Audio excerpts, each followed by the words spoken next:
Shabbat Shalom Mevorach. Nous sommes parashat Kitetse et la Torah dit que quand quelqu'un marie une femme, qui ish isha hadasha, naki hiya leveto shana ahad. Il doit être propre 1 an pour chez lui. Ça veut dire quoi? Il doit absolument être consacré à la maison et c'est pour ça c'est marqué lo yelech latzava. Il ne peut pas aller dans l'armée. Il peut faire des petits travaux, mais ne pas aller s'engager à l'armée. Dit la Gemara que c'est pas seulement celui qui marie avec une fille et qui se marie, même celui qui a construit une maison qui n'a pas encore initié, et même celui qui a un champ qui n'a pas encore commencé à manger les fruits, il a le droit à 1 an d'exemption. Mais il n'y a pas de mesure.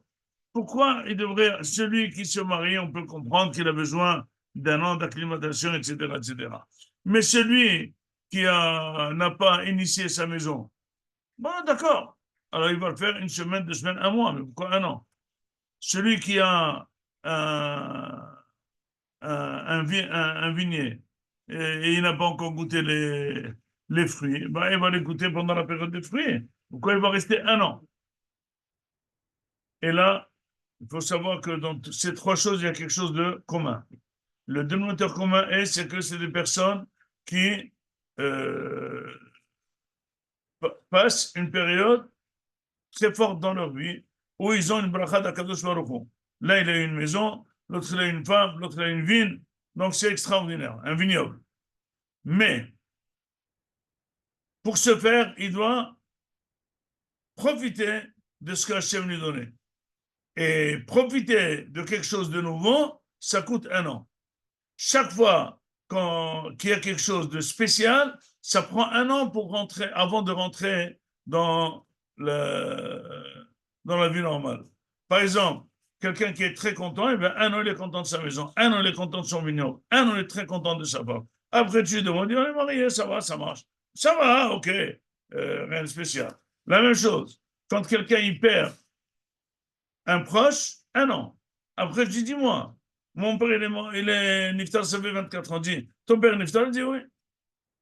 Ça te fait mal? On peut dire ni chaud ni froid. Pourquoi? Parce que tout simplement, après 1 an, on perd cette force. Une fois que tu as perdu cette force, eh ben, ça n'a pas de sens. Mais pendant cette année, tu dois jouir du cadeau que tu as donné à Kadosh Baruch Hu. Et là, tu vas venir remercier à Kadosh Baruch Hu. Tu étais célibataire, tu t'es marié.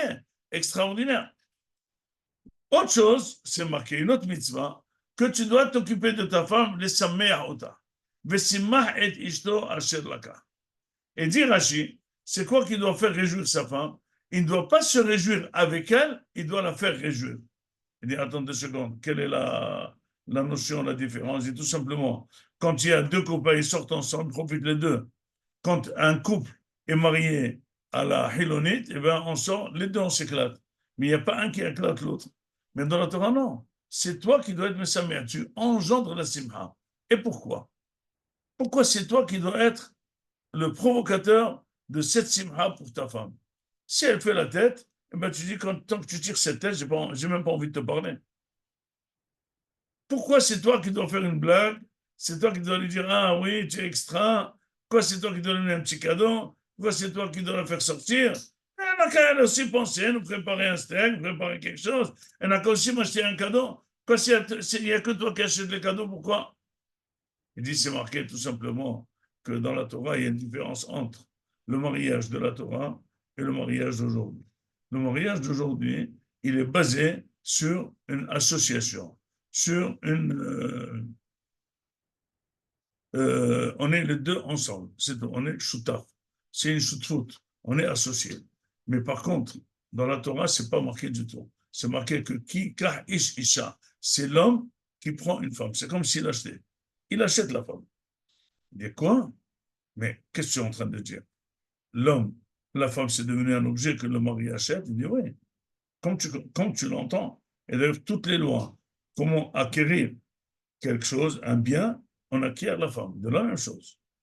Il dit mais alors, c'est quoi? Donc la femme, elle est en degré moindre que le mari, etc. Il n'y a pas l'égalité des droits. Non, non, non, tu n'as pas.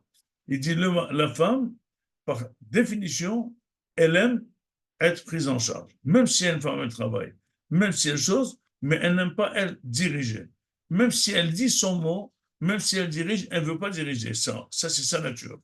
Et c'est pour ça, comme j'ai dit une fois dans une dracha, si quelqu'un euh, sa femme veut acheter une voiture et il ne veut pas l'acheter, c'est facile. Il n'a qu'à lui dire, je suis d'accord, achète, fais, va toute seule. Elle n'achètera jamais. Elle veut l'armoire, elle veut que tu ailles avec elle à l'IKEA, tu choisisses et qu'elle te dise, elle ne veut pas cette couleur, mais tu viens, tu lui achète-toi l'armoire et fais-toi livrer et place-la, il n'y a pas de problème, elle ne le fera pas. Une femme, elle aime que son mari la prenne en charge. Même si elle est très forte, elle est très capable, mais elle veut qu'il y ait une personne. Akadosh Baruch Hu, comme ça, elle a créé la femme. Et c'est pour ça que quand l'homme, il prend la femme, il devient responsable.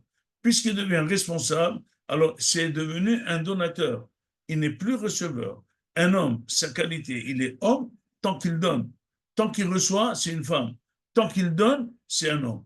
Et quelqu'un qui donne, c'est comme un papa. Il donne si l'enfant est bien, il donne si l'enfant n'est pas bien, il le donne si l'enfant ne répond pas bien, il donne si l'enfant répond bien, il donne même si l'enfant fait plaisir, même s'il ne fait pas plaisir, on ne fait que donner. Eh bien, le mari doit savoir que donner. La femme, elle ne peut que rétorquer en fonction de ce que tu donnes et éventuellement. Mais toi, tu dois toujours donner.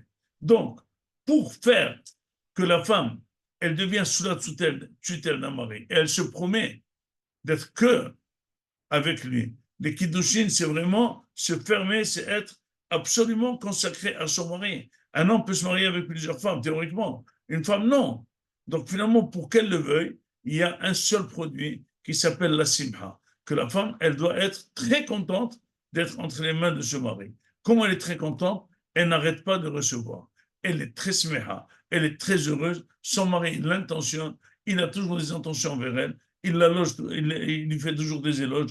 Il lui donne, il aime sa me'ahota. Dit la Torah, si jamais tu veux avoir un couple comme il faut, sache qu'il vaut mieux considérer ta femme comme quelqu'un qui reçoit et tu ne fais que donner. Si jamais c'est marqué dans Teilim, qui doresh damim, otam zachar. Il y a un rave qui avait dit que quelqu'un qui demande de l'argent, il fait le donateur zachar et toi tu deviens nekeva. Parce que la définition d'un zachar, d'un masculin, c'est celui qui donne. Et la définition d'une femme, c'est elle qui reçoit.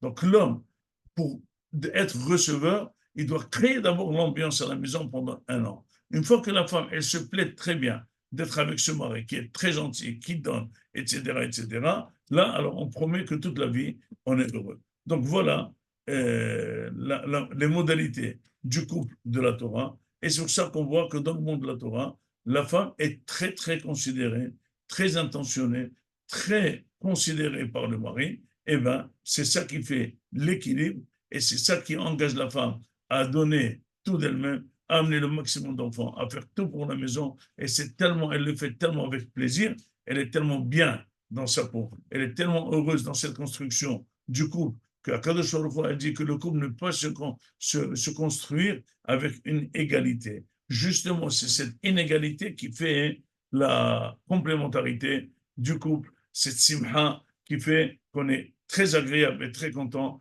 et il n'y a pas d'ego puisque le mari, il cherche à recevoir, à donner et la femme, elle cherche à recevoir et puisque la femme ne fait que recevoir, elle est contente de rendre la monnaie à son mari et on est très heureux. Donc, il faut absolument revenir au mariage d'avant où tout le monde était heureux, plutôt qu'au mariage d'aujourd'hui où la femme a tous les droits, mais lui manque la vraie vie de couple, à savoir et la considération de son mari et d'être contente d'être avec son mari dans son couple. Finalement, comme je dis une fois dans une dracha, avant, les divorces étaient très faibles parce que les gens étaient mariés à 90%. Aujourd'hui, les gens sont mariés à 30-40% parce que la femme, elle a son compte en banque, elle a son argent, elle a son travail, elle a ses amis, elle a ses excursions, elle a ses sorties, elle a etc. Finalement, avec son mari, elle a un tout petit plage de temps et c'est pour ça que si jamais c'est pas extra avec lui, on divorce facilement, il reste 70% de vie privée qu'on est très bien. Donc finalement, on peut dire qu'on n'est pas très bien mariés, les couples d'aujourd'hui, on divorce plus facilement, alors que les couples d'ailleurs, d'avant, et les couples d'aujourd'hui qui se font selon la Torah, c'est des couples solides, c'est des grands immeubles avec de grandes familles, avec une grande, on fait que faire et c'est très agréable d'être dans des familles pareilles. C'est une famille qui construit toujours, et la simha de faire et de construire et de bâtir et d'être tous ensemble avec de très grandes familles, c'est vraiment l'esprit de la Torah que voulait Akadosh Baruch Hu. C'est ça la mitzvah, Bissimah et Dishto, Shabbat Shalom, Umevora.